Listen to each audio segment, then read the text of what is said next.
Good morning, my friends. I wasn't expecting to see you here in my kitchen, but you're welcome all the same. In fact, you're just in time because I'm about to fix my breakfast. First of all, let me get my orange juice. I love my orange juice. It's one of the first things I have to have in the morning. And by orange juice, I mean the stuff that is used by the astronauts.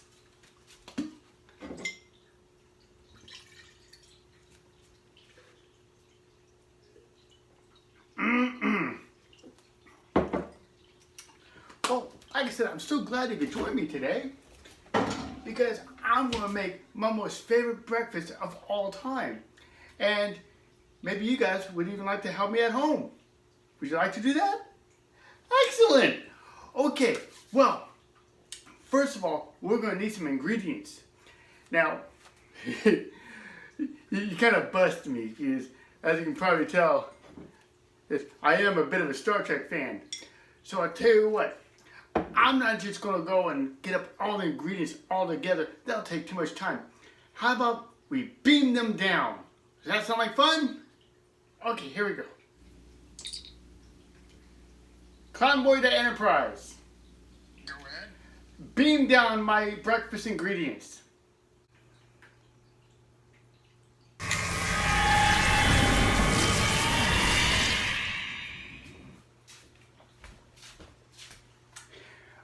Boy, they almost look good enough to eat right now.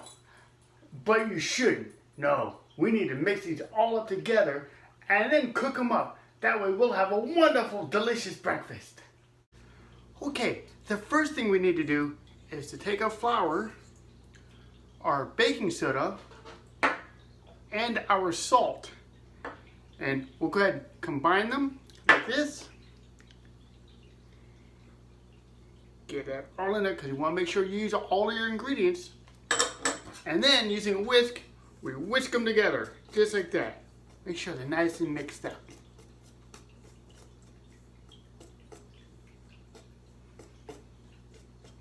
There we go. I think that ought to do it.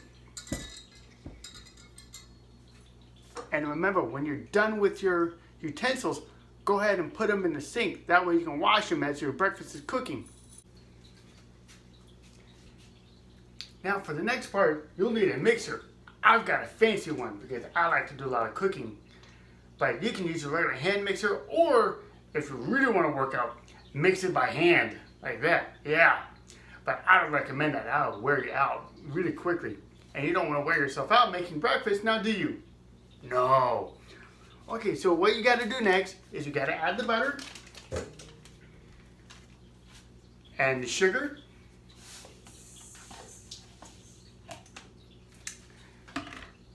The brown sugar,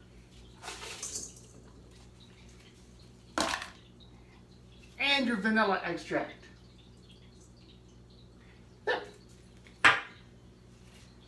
Attach the beater.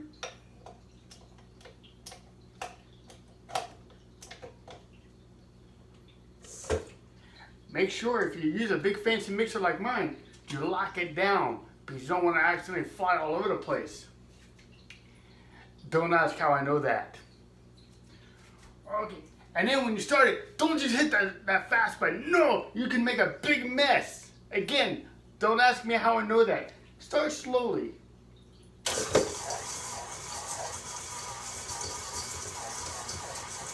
And then go ahead and let it mix up. And while this is mixing up, go ahead and start washing your dishes. Now once you have your mixture creamed, you want to kind of scrape some of it off the beater there. And then you may even have to scrape down the sides a bit of your bowl. Make sure everything's all nice and mixed up.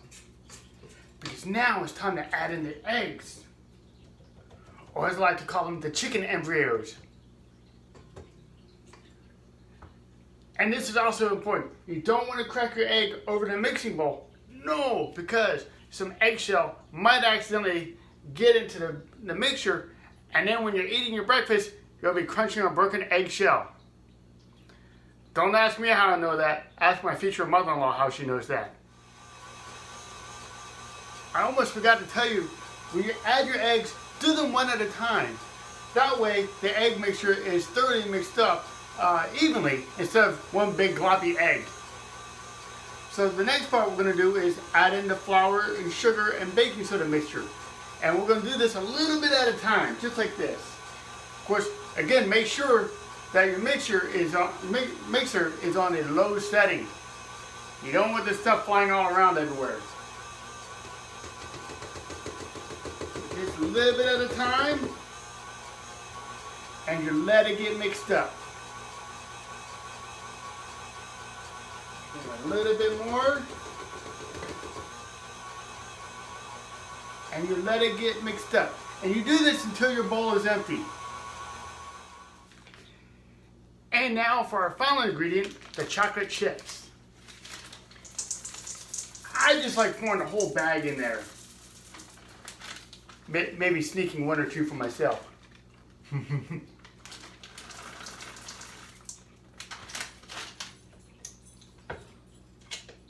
Remember, again, lock it down.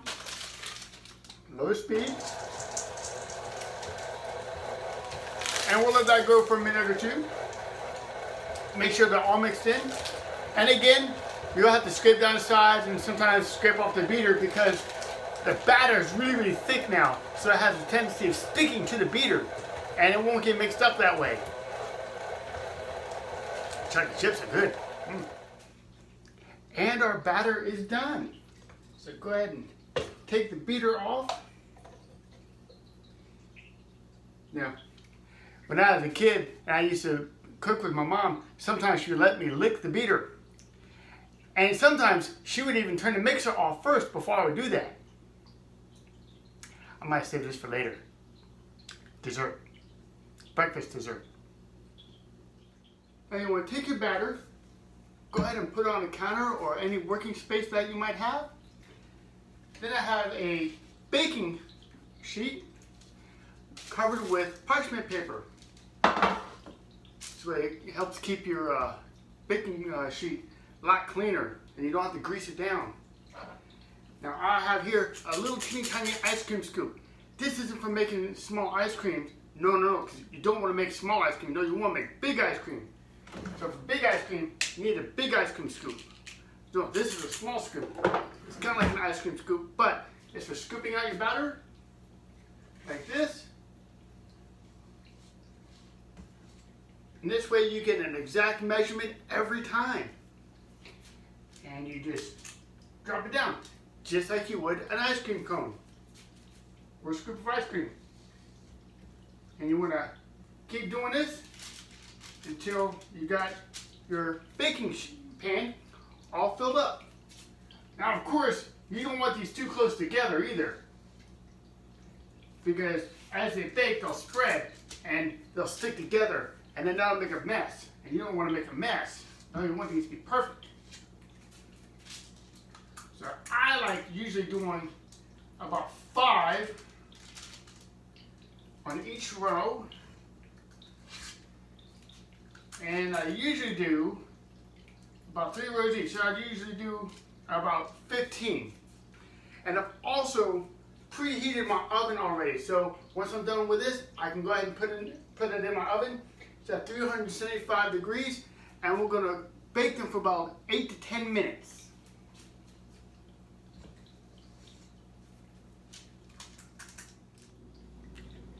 Now it's actually been about 10 minutes because they needed just a little bit of extra time to cook. Sometimes atmospheric conditions can affect the way your baking comes out.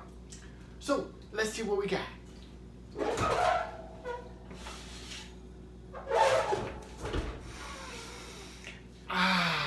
Oh, these smell so good. And I should also take this time to remind you kids that when taking something out of a hot oven, it's very, very important to remember to put on your oven mitts. So I'm going to set these down and I'm going to go into the bathroom and I'm going to cry right now because this is very hot.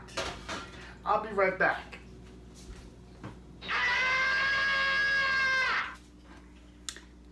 And voila, breakfast is served.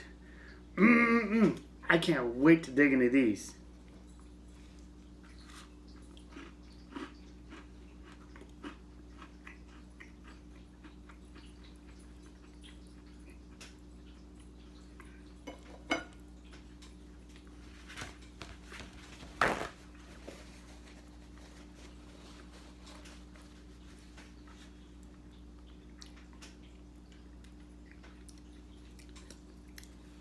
This is absolutely disgusting.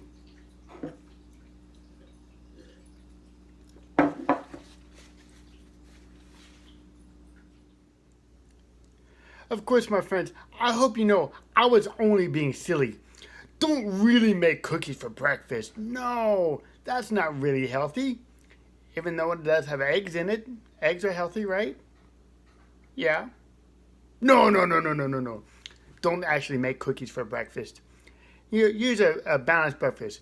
Eggs, cereal, biscuits, donuts, things like that. So, until next time, I want to ask you to hit that subscribe button and that bell icon that's going to pop up here in a second. There it is. Subscribe and bell. So go ahead and hit that, and that way you can follow my videos. You'll know when I'm uploaded. And you can also follow me on my Facebook page as well. So until next time, I'll see you down the road, and have fun.